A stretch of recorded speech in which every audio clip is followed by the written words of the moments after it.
착한 사람하고는 절대로 결혼하시면 안 됩니다. 이혼 사유는 이미 결혼할 때부터 존재했어요. 근데 이미 결혼식이 코앞이야. 좋은 회로를 돌리는 거야. 그러면은 이혼할 때 보시면요, 네가 나를 외롭게 했잖아. 그럼 어떤 사람이 1등급이고 누가 9등급이냐.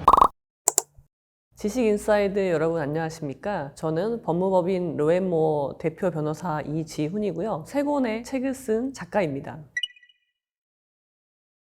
제가 이혼 가사 사건을 많이 다루긴 해요. 근데 보면은 이혼을 상담할 때 보면은 결혼하는 과정을 항상 여쭤보거든요. 왜냐면 이혼이나 결혼이나 동일하게 그 분이 선택하는 과정이잖아요. 그래서 사고의 흐름이 어떻게 되는지를 봐야 되는데, 결혼할 때 이야기를 들어보면 굉장히 추상적이고 막연하게 결혼 상대자를 골라요. 근데 착한 사람이라는 말이 제일 많이 나오거든요. 예를 들어서 성격이 좀 잘 안 맞는 면이 있어. 그리고 직업도 좀 별로야. 모아놓은 자산도 없어. 그렇지만 사람이 좋아서 착해서 결혼했어요 라고 하는 분들이 되게 많이 있으시고요. 그리고 물어봤을 때 착한 사람이랑 결혼하고 싶어요 라고 하시는 분들이 있는데, 그런 착한 사람이 뭔지부터 정의를 내리실 수 있으셔야 돼요. 그럼 착한 사람이 뭐예요? 물어보면은 내 말 잘 들어주고 성실하고 그런 다른 여러 가지 것들이 나오는데, 착한 사람과 성실한 사람이 또 동일한 건 아니거든요. 그러니까 여러 가지 좋은 형용사들을 가지고 와서 이야기를 하는데, 그 중에서 착한 사람이 가장 기준이 없는 것이다. 차라리 성실한 사람은 기준이 그래도 명확해요. 근데 착한 사람은 굉장히 애매모호한 기준이 되거든요. 그리고 결국은요, 저의 경험치에 비춰봤을 때 착한 사람이랑 결혼한다는 거는 다른 게 없는 거예요. 내세울 게 없어요. 장점이 없는 거예요. 그런 사람은 우리가 두루뭉실하게 그냥 착한 사람 이렇게 생각하는 경향이 있거든요. 그래서 저는 결코 좋은 배우자가 아니라고 말씀드리고 싶습니다. 우리가 말하는 착한 사람, 추상적으로 착한 사람이라고 이제 평가하는 사람들은 왜 이런 사람이랑 결혼하면 안 되냐면요, 특징이 뭐냐면, 누구에게나 착한 사람은요 사실 아무짝에 쓸모가 없어요. 우리가 결혼을 한다는 건요, 물론 사랑해서 결혼을 하지만 결혼이라는 거는 가정을 꾸려나가는 일을 같이 하는 사이가 된 거예요. 근데 일을 한다는 거는 남편과 아내로서 아니면 엄마 아빠로서 부여된 역할이 있고요. 그 역할을 잘 수행해야 돼요. 각자가. 이거 한 사람이 할 수 없는 거거든요. 그러면은 엄마 아빠가 각자 역할을 잘 수행해야 되는데, 착하다는 거는 누구에게나 착하고요, 멀리 있는 사람한테 착하기가 쉬워요. 그러면 결국은 아빠로서 남편으로서 해야 될 일을 하지 않게 된단 말이에요. 그 착하다는 평가를 받기 위해서. 그러면 어떻게 되냐면, 인생은요 갈등이 없을 수가 없어요. 그리고 싸워야 될 때는 싸워야 돼요. 근데 싸움을 회피하잖아요. 그러면은 평화가 오는 게 아니라 이 싸움을 내가 해줘야 돼요. 제가 살면서 굉장히 많은 분들을 봤거든요. 그런 식으로 고통받는 분들. 남편이 물건을 샀어. 근데 물건에 하자가 있어. 이거는 다퉈야 돼. 반품을 받던가 그렇게 해야 돼. 근데 이 남편은 안 하는 거예요. 아니 뭐하러 그렇게 하냐. 그러면 어떻게 내가 해야 돼요 그걸. 어떤 부분은 부부가 모두 착한 사람인 경우가 있어요. 그런 부부 밑에 있는 자녀는요, 자녀가 이제 그걸 해야 돼요.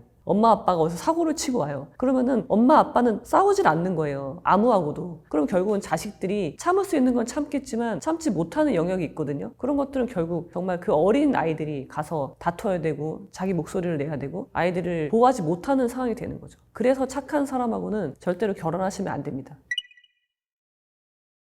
논어는요, 처세에 대한 이야기인데, 처세의 가장 기본 원칙은요, 사람을 가리는 거예요. 그러니까 지인한다고 하는데 사람을 알아보는 거거든요. 근데 여기에는 물론 나도 들어가요. 나는 어떤 사람인지부터 시작을 해서 나를 세우고, 그 다음에 다른 사람을 평가하고, 내 주변에 좋은 사람을 많이 두고 나쁜 사람을 끊어내는, 그게 논어라는 책이거든요. 그래서 논어에 보면은 굉장히 많은 인간 유형이 나와요. 예를 들면은 가장 기본적인 인간 등급을 보면은 중인 이하의 사람하고는 형이 상을 말할 수 없다라는 표현이 나옵니다. 그러니까 상중하가 나오잖아요. 상중하를 다시 상중하로 나누면은 9등급 정도의 사람이 나올 수 있는 거죠. 그럼 어떤 사람이 1등급이고 누가 9등급이냐, 그거를 이제 알아야 되잖아요. 근데 9등급의 특징은요, 변하지 않는다는 거예요. 그러니까 고집불통이라고 표현하거든요. 그럼 8등급은 뭘까요? 조금 변할 수 있는 사람. 그 다음에 7등급은 조금 더 가능성이 있는 사람이죠. 그럼 1등급은 공자가 뭐라고 표현을 하냐면 성인이라고 표현합니다. 그래서 우리는 1등급이 되긴 어렵다고 보고요. 우리가 가야 될 목표는 5등급 정도가 된다고 보는 거예요. 그럼 5등급 이상의 사람이 되기 위해서 노력을 해야 되는 거죠. 그래서 9등급은 당연히 관계를 끊어야 될 사이인데요. 9등급이 아까 말씀드렸지만 변하지 않는다고 했잖아요. 9등급의 밑에 있는 사람들일수록요, 그러니까 문제의식이 없단 말이에요. 그러니까 내가 변하려면 이게 문제구나, 이거 고쳐야 되겠다라고 하고 노력을 하면 사람은 변할 수 있는데, 9등급은 고집불통이기 때문에 나한테는 문제가 없다고 생각을 해요. 그런 사람들은 항상 네가 문제인 거예요. 주변에 있는 사람이. 부부가 불륜을 했어요. 남편이 불륜을 했어요. 아내가 그 책임을 묻잖아요. 어떤 남편들은 이렇게 말을 하죠. 내가 불륜을 한 건 너 때문이야. 네가 나를 외롭게 했잖아. 네가 나한테 신경 쓰지 않았잖아. 그렇게 이야기를 하면서 불륜의 책임마저도 상대방한테 있다고 이야기를 해버리면 이 사람은 변하지 않는 사람인 거죠. 그래서 그렇게 평가를 하셔야 되고요. 그런 사람하고는 관계를 끊어야 되는 거죠. 끊지 못하고 굳은굽인 걸 알면서도 옆에 있다면 사람을 나눌 필요가 없어요. 차라리 모르는 게 나아요. 모르면은 아, 이 사람 변하겠지라는 그런 헛된 희망이지만 그거라도 가지고 삶을 살 수 있잖아요. 근데 굳은굽인 걸 알면서도 옆에 있으면 그만큼 괴로운 일은 없는 거죠. 그래서 등급을 나눈다는 건 결국은 관계를 정리한다는 의미를 내포하고 있는 겁니다. 근데 그래서 더 무서운 건요, 굳은급이 끝이 아니라는 거죠. 항상 등급 외가 있잖아요. 굳은급에도 이르지 못한 사람, 논어에 보면은 새와 짐승이라는 표현이 나옵니다. 사람의 탈을 쓰고 있죠. 우리가 인두껍을 쓰고 있다고 하잖아요. 이런 사람들은요, 변하지 않는 건 당연하고요, 부끄러움이 없는 거예요. 사람으로서 못할 짓이 없어요. 그러니까 결국 사람이 아닌 거죠. 그래서 이런 사람과 관계를 맺으면 여러분도 이렇게 돼요. 여기서 중요한 게 뭐냐면, 우리가 왜 등급을 나누고 좋은 사람을 옆에 둬야 되냐면요, 그 사람은 주변 환경의 영향을 받기 때문이에요. 성상근야라고 해서요, 사람의 본성은 다 비슷해요. 태어날 때는 선인지 악인지는 알 수 없어요, 본성 자체가. 그렇지만 비슷하단 말이에요. 근데 이게 왜 달라지느냐, 습상원야라고 해서요, 무엇을 배우고 익히느냐에 따라서 서로 멀어진다. 그러니까 태어날 땐 여기 같은 지점에서 출발하지만 어떤 사람은 좋은 사람들과 관계를 맺어요. 그러면 나는 위로 올라가는 거예요. 근데 내 주변에는 유독 사기꾼이 들끓고 나쁜 사람만 있고 나를 등쳐먹는 사람만 많이 있잖아요. 그러면 나도 그렇게 되는 거예요. 왜냐면 내가 그걸 학습하거든요. 이렇게 밑으로 내려가는 거죠. 그래서 내 주변에 좋은 사람을 둬야 돼요. 사실 제가 이제 이혼 상담 하다 보면요, 결혼 기간이 뭐 1년인 분도 있고 5년, 10년, 20년, 30년 굉장히 다양해요. 근데 그런 분들을 보면은 제가 항상 처음에 여쭤보는 질문이 결혼하기 전에는 어떤 사람이었어요? 라고 여쭤봐요. 그러면은 굉장히 가물가물해요. 내가 어떤 사람이었지? 그렇게 생각을 오래 하고 나서야지, 아, 저는 결혼하기 전에 이런 사람이었어요 라고 이야기를 하는데, 그때 표정을 보면요, 굉장히 해맑아요. 그리고 지금은 매우 우울하고 너무 괴롭고 그냥 이제 학습된 무기력 있잖아요. 그런 것이 이제 가득한데, 근데 나는 원래 그런 사람이 아니었다고 말을 하거든요. 그러니까 어떻게 된 거냐면 이미 많이 변한 거죠. 내 주변에 있는 가장 가까운 사람, 부부겠죠. 저 사람이 나한테 계속적으로 영향을 주는 거예요. 우리가 많이 착각하는 게 이혼을 굉장히 터부시하는 문화가 있기 때문에 이혼은 쉽게 선택하지 못해요. 그리고 선택하는 게 뭐냐면, 그래, 없는 셈 치고 살자. 우리 어차피 대화도 안 하는데 내가 모른 척하고 살면 되지 라고 말을 하지만, 그 사람과 같은 공간에 있고 아니면 같은 공간이 아니더라도 부부로 엮여 있잖아요. 그러면은 그 영향을 받지 않을 수가 없어요.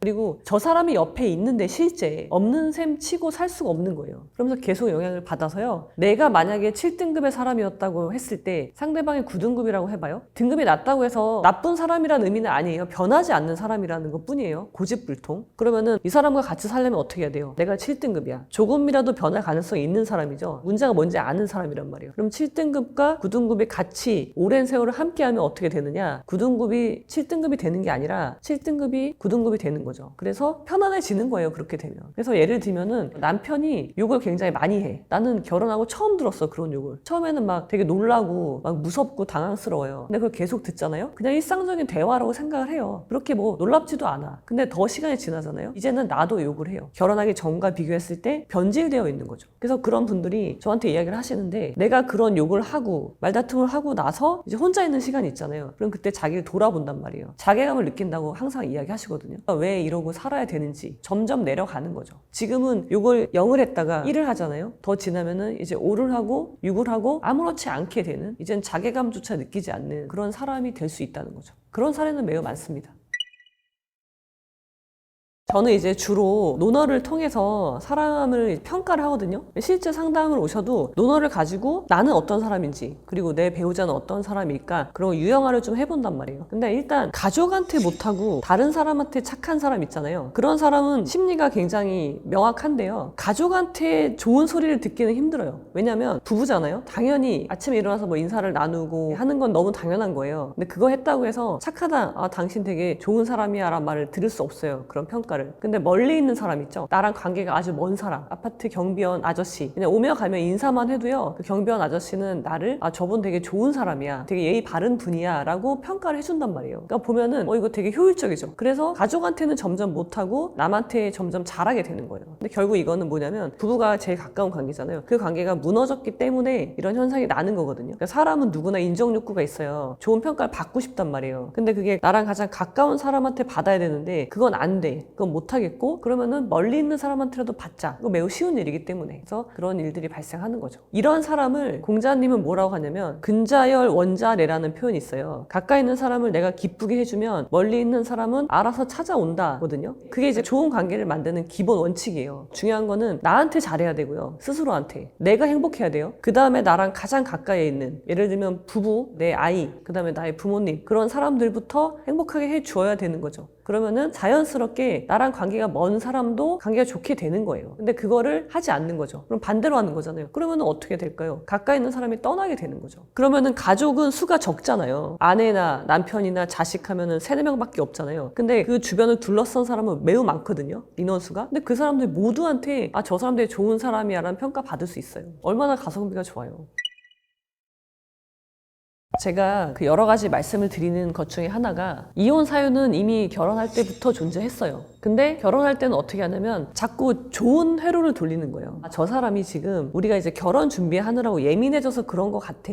요즘 회사에 바쁜 일이 있어서 그런가 보다 라고 하고 넘어가요. 문제 제기조차 하지 않는단 말이에요. 제가 했던 상담의 대부분은 다 있었어요. 이미 결혼할 때 그런 성향이 있었단 말이에요. 내 두 눈으로 보고 내가 느꼈는데도 어떤 분은 폭력적인 행동을 당하기도 하는데 그거조차 넘어가요. 그냥 이례적인 일이겠거니 그리고 문제를 삼고 싶어도 이미 결혼식이 코앞이야. 그러면은 굳이 이거 얘기하면 저 사람이 화를 낼 거 아니에요. 그러니까는 내가 참자. 이 정도는 참아줄 수 있지 하고 넘어가는데 결국은 결혼 생활에서 그것이 발현이 되는 거죠. 우리가 가장 많이 결혼할 때 겪는 갈등이 고부간의 갈등이 있거든요. 이제 장서 간의 갈등도 있죠. 결혼 준비하면서 나타나요. 왜냐면 여러분 그 결혼 준비를 뭐 한 번 하고 마는 거지 그렇게 치부해 버리시면 안 되고요. 결혼 준비라는 거는 굉장히 짧은 기간 안에 양쪽 집안의 사람들이 함께 일을 하는 거예요. 그때 일을 하는 태도를 보면요. 저 사람이 어떤 사람인지 알 수 있어요. 어떤 갈등이 분명히 생겨요. 아니면 어떤 선택을 해야 되는 순간이 오는데 그때 저 사람들의 의사결정 구조가 어떻게 되는지 나의 남편, 시부모님의 말이 달라 이유가 있거든요.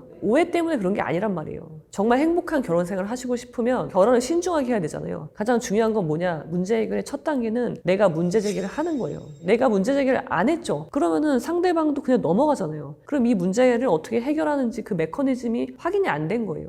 결국 내가 참고 넘어간 그것이 원인이 되는 거죠. 경제적인 조건 당연히 중요하죠. 우리나라 문화가 대학교를 졸업할 때까지는 그래도 부모님의 지원을 받으면서 살아요. 그래서 경제적인 어려움을 몰라요. 특히 부유하면 부유할수록 가난이 뭔지 몰라. 겪어본 적이 없어요. 그래서 어떤 분들은 가난을 낭만으로 생각해요. 그래서 결혼할 때 나는 부유해. 아니 꼭 부유하지 않더라도 문제가 없어. 경제적으로 어려움을 겪지 않고 살아왔단 말이에요. 근데 내가 결혼할 사람이 경제적으로 어려워. 평균보다. 근데 그거를 좋게 생각하는 분들이 있어요. 저렇게 어려운데도 이렇게 성실하구나. 열심히 사는구나. 나보다 낫다. 물론 인간적으로는 성실한 면에서는 나보다 나을 수 있겠죠. 그렇지만 결혼을 한다고 하면 먼저 집부터 필요한 거예요. 근데 그거에 대한 생각을 하면 돈이란 문제로 귀결되지 않을 수는 없거든요. 결혼할 때. 그래서 돈이 없다고 결혼하지 마라 그런 이야기는 아니지만 두 사람이 자산이 어느 정도가 있는지 어떻게 생활해 나갈 수 있는지 그런 거에 대한 이야기를 충분히 하셔야 돼요. 그리고 빚은 있는지 없는지 그런 거 다 체크하셔야 됩니다. 이런 걸 물어보면은 저 사람이 기분 나빠하지 않을까? 괜히 내가 속물로 보이지 않을까? 그렇게 생각하실 수 있는데 여러분이 살고 있는 곳이 이미 속세고요. 속물이 아니고는 살 수가 없어요. 우리가 뭐 절에 들어가서 사는 거 아니잖아요. 당연한 기본 전제를 말하는 것부터 어려워한다면 결혼하시면 안 됩니다. 그럼 앞으로 굉장히 많은 갈등이 있을 건데 그런 이야기 하나도 못하게 되는 거거든요. 그리고 당연히 경제적인 부분은 남자나 여자는 저는 똑같다고 봐요. 가끔 저도 여성이지만 여자분들이 결혼할 때 제가 여쭤보면 부모님으로부터 독립하고 싶었어요 라고 이야기를 하세요. 그럼 독립을 하면 되잖아요. 독립이라는 건 당연히 경제적인 독립, 정서적인 독립일 텐데 그냥 물리적인 독립만 생각을 하고요. 그 방편으로 결혼을 선택하세요. 그게 어떻게 독립이며 결국은 경제적으로 부모님 보호 아래 있다가 남편의 보호 아래로 들어가는 나중에 더 나이가 들면 자식의 보호 아래로 들어가는 그런 여성들이 굉장히 많이 있거든요. 그런 생각부터 버려야 돼. 그러니까 여성분들도 남성도 마찬가지고요. 부모님으로부터 독립을 해야 돼요. 일단 경제적으로 그 다음에 정서적으로. 그래서 결혼을 할 때 당장 들어가 살 집을 구매하라는 이야기가 아니라 전세든 월세든 상관없지만 그것에 대한 자금을 마련할 수 있고 생활이 어떻게 될 것인지는 예측을 하셔야 돼요. 충분히. 그리고 그 정도의 자산이 모인 다음에 결혼을 결혼을 하셔야 된다고 생각을 합니다. 근데 만약에 상대방이 내가 번 돈인데 내가 빚을 졌어도 내가 갚을 건데 네가 무슨 상관이야 라는 식으로 나오면 역시 결혼하시면 안 돼요.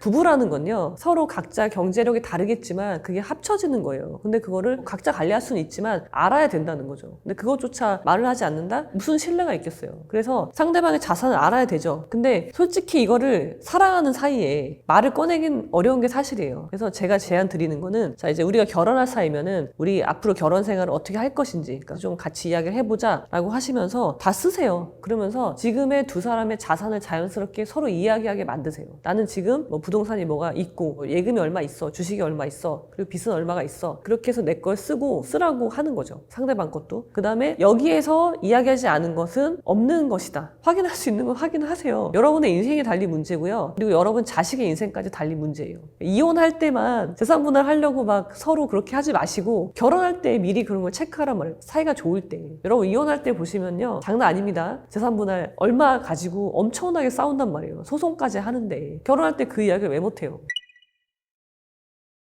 가장 중요한 것 하나만 꼽으라면 두 가지는 반드시 체크하셔야 될 것 같은데, 대법원에서 정의하고 있는 혼인이란 육체적, 정신적 결합이에요. 그러니까 육체적 결합이라는 거는 이제 성행위가 전제되는 거거든요. 혼전 순결 그런 이야기를 많이 하는데, 혼전 순결을 지킨다고 하시는 분들은요, 결혼하시면 안 돼요. 왜냐면 혼인이라는 게 성적 결합인데, 아니 이것이 서로 안 맞으면 그럼 어떻게 하실 건지, 이혼하실 건지, 아니면 가끔 어떤 분들은 성관계를 그냥 출산을 위한 도구로만 생각하시는 분들이 있어요. 그런 분들도 결혼하시면 안 돼요. 그거는 우리 법원에서 인정하고 있는 혼인이 아니에요. 결혼하고 나서 성관계를 안 하는 분들이 있거든요. 어떤 신체적인 문제가 있는지 모르겠지만 그런 분들은 결혼하시면 안 돼요. 그래서 이런 것들은 반드시 체크하셔야 됩니다. 결혼 전에. 그런 걸 체크하라고 말씀드리는 거는, 이혼할 때 이혼 사유 중에 가장 많은 게 섹스리스예요. 그것은 여러분들이 참을 수 있는 문제가 아닙니다. 10년을 참으면요, 스스로에 대한 자존감이 굉장히 떨어져요. 반드시 체크하시기 바라고요. 그 다음에 제가 중요하게 생각하는 유일한 조건, 경제력도 아니에요. 경제력 없어도 돼요. 없을 수 있어. 이것만 있으면. 사실 돈이 없어도 결혼할 수는 있어요. 근데 비전은 있어야 되겠죠. 앞으로는 돈을 벌어야 될 거 아니에요. 그걸 어떻게 체크해 볼 수 있냐면, 연애의 목적은 뭐냐면요, 나를 아는 거예요. 내가 어떤 사람인지 아는 거지 상대방한테 맞춰서 막 하는 게 아니거든요. 연애가 가장 나를 확실하게 알 수 있는 좋은 방법이에요. 나의 성향도 알고요, 내가 좋아하는 것, 싫어하는 것을 아는 거예요. 그래서 연애는 많이 해보셔야 되는 거죠. 연애할 때 갈등이 있잖아요. 그러면 그 갈등을 내가 이야기를 해야 돼요. 문제 제기를 해야 돼요. 어떻게? 나는 이게 싫어. 너의 이런 태도가 싫어. 이렇게 해줬으면 좋겠어. 그거를 말을 할 수 있으셔야 돼요. 근데 이렇게 하려면요, 문제를 지적하려면요, 그냥 감정이 막 치우쳐서 막 화를 내라는 말이 아니에요. 사리 분별이 있어야 돼요. 그러니까 논어에 보면은 제자가 질문을 하고요, 공자는 답을 해요. 근데 제자들의 질문을 보면요, 제자의 수준을 알 수 있어요. 아, 얘는 이 정도 질문밖에 못하는구나. 그러니까 우리가 연애를 할 때 그런 질문을 하는 방법을 숙달시키셔야 돼요. 숙련하는 과정이에요. 그리고 상대방의 반응을 보세요. 상대방이 그게 왜 문제야? 라고 하잖아요? 그러면 그 관계는 끝난 거예요. 내가 문제라고 생각하는 걸 상대방은 문제가 아니라고 하면은 이 갈등을 영원히 해결되지 않아요. 그렇게 해서 만약에 상대방이 네 입장에서 봤을 때 그 문제가 맞네, 그러면은 이렇게 같이 고쳐보자 라고 한다면 계속 관계가 유지되는 거죠. 근데 또 갈등이 생기면 또 이야기하는 거예요. 그렇게 해서 관계가 발전이 되고 서로가 성장하는 거지, 한쪽이 일방적으로 참잖아요. 제가 상담할 때 대부분 이러세요. 아, 저는 이야기를 하는데 상대방이 듣지도 않아요. 대꾸도 안 해요. 그럼 내가 어떻게 해야 되나요? 어쩔 수 없이 참아왔다는 거예요. 근데 이것도 역시 생각의 힘이 없는 거죠. 자, 상대방이 듣지 않잖아요? 나가잖아요? 그건 뭐예요? 자기 의사를 표현한 거예요. 우리가 꼭 말로 해야 되나요? 더 확실한 행동으로 보여줬잖아요. 나는 그게 문제가 아니라는 거잖아요. 그럼 여러분이 해야 될 거는 그 다음 단계로 나가셔야 되는 거예요. 그게 이별일 수 있고, 결혼하신 분이라면 이혼일 수 있겠지만, 그렇게 나가지 않으면 여러분은 계속 그걸 참고 살아야 돼. 문제는 해결 안 되고. 그럼 어떻게 되느냐? 스트레스는 만병의 근원이죠. 참다 보면. 실제 이혼하시면서 아프신 분들이 있거든요. 뭐 실제 암에 걸리신 분들도 있고, 그런 분들이 이야기하실 때 내가 이렇게 아픈 건 다 저 사람 때문이에요 라고 하시는 분들이 실제 있는데, 저는 일리가 있다고 봐요. 대부분은 그거죠. 결혼하면 행복할 거야 라는 생각, 아기가 태어나면 행복할 거야, 그런 생각들을 하죠. 아니면은 이러죠. 지금은 힘들지만 노후가 되면 그래도 편안할 거야 라는 생각들을 하는데, 지금 드린 말씀들의 공통점은 뭐냐면 다 지금이 아니에요. 다 뭐뭐 하면이에요. 결혼하면, 아이를 낳으면, 노후가 되면. 그 말은 지금은 불행하다는 이야기가 깔려 있거든요. 근데 여러분, 결혼이라는 건요, 여러분의 인생의 본질이 아니에요. 여러분 결혼하려고 태어난 거 아니고, 뭐 결혼 생활 잘하려고 살고 있는 것도 아니거든요. 그러니까 가정을 지키는 게 여러분 인생의 목표가 아니란 아니란 말이죠. 결국은 내가 행복한 게 여러분 인생의 목표여야 되고요. 여러분은 결혼을 했든 안 했든 아이를 낳든 낳지 않았든 간에 여러분은 살고 있어요. 여러분의 본질은 바뀌지 않는단 말이에요. 근데 어떤 분들은 마치 내가 결혼을 안 하면 불행하고 이혼을 하면 불행하고 가정을 지켜야 행복하고 그래야지 내가 살아있는 듯이 그렇게 생각하시는 분들이 있는데 이거는 엄청난 착각이죠. 여러분들이 결혼해야 행복한 게 아니고요. 결혼해도 불행할 수 있어요. 아이 낳는다고 행복하지 않아요. 이혼한다고 불행할지 행복할지 모르는 거예요. 여러분들이 지금 집중하셔야 될 것은 지금이에요, 지금. 앞으로가 아니라. 모든 선택의 기준은 그게 되어야 해요. 결혼요? 내가 좀 결혼을 해야 되나 말아야 되나? 고민이 되시잖아요. 그럼 내가 지금 결혼을 했을 때 행복할까 안 할까? 그 생각을 해보시면 내가 지금 이 선택을 해야 될까 안 해야 될까? 답을 찾으실 수 있어요. 여러분의 행복을 자꾸 미래로 넘기지 마시기 바랍니다. 지금을 사시기 바랍니다.